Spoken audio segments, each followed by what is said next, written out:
La 5e édition du Forum Kelobantou a été un véritable carrefour d'idées et d'innovations, se concentrant sur le développement du capital humain à travers des pistes concrètes de renforcement des compétences. Le panel de Kinshasa a réuni des experts de renom tels que Monsieur Eric Mokuna, président de la Commission nationale environnement, climat et développement durable de la Fédération des entreprises du Congo. Aujourd'hui, la RDC effectivement est réputée comme un pays solution. On voit aujourd'hui dans les matières premières stratégiques, on appelle de cuivre, de cobalt notamment, mais essayons d'aller un peu plus en amont. Qui gère aujourd'hui ces minerais stratégiques? Madame Mamicho Ponchi, directrice générale adjointe de Congo Airways, sous vos applaudissements.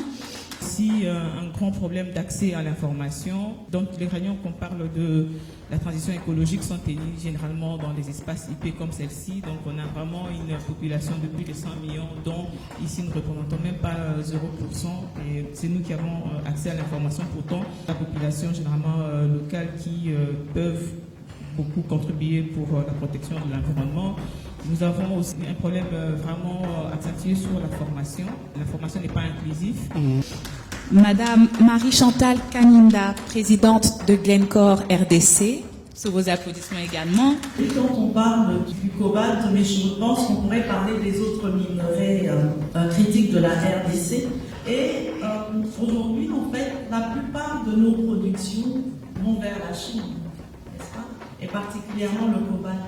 Mais après la Chine, où est-ce qu'il va? Il est transformé en Chine. Et après, où est-ce qu'il va? Il va dans le reste du monde. Oui. Mais en fait, le problème que nous avons, c'est que le reste du monde ne veut pas venir. Nous avons également Monsieur Junior Chitea, DG de Climate and Sustainability Expertise. Et donc, si on veut réellement stimuler l'innovation, vous avez parlé des contraintes liées aux réformes, il est donc important que les réformes soient ces réformes. C'est la première chose. Libéraliser le secteur de l'électricité, c'est bien. Mais est-ce qu'on a compris que le besoin, c'est d'acheter l'électricité avant même de le produire? Parce que c'est vrai, je veux bien que les miniers soient là en demande d'énergie. Mais nous continuerons à alimenter la même économie qui représente 80% de notre PIB, mais ne fait vivre que 20% de notre population. Madame Jessica Webe, Executive Director de UN Global Compact RDC, sous vos applaudissements. Nous avons un accélérateur dénommé Climate Ambition, où les membres complets comprennent quel est le contexte qu'ils doivent appliquer s'ils veulent que leur entreprise respecte les exigences climatiques mondiales. Monsieur Augustin Poi, qui est conseiller technique chez Olof Palme Center. Vous avez toutes ces questions de pollution de l'eau.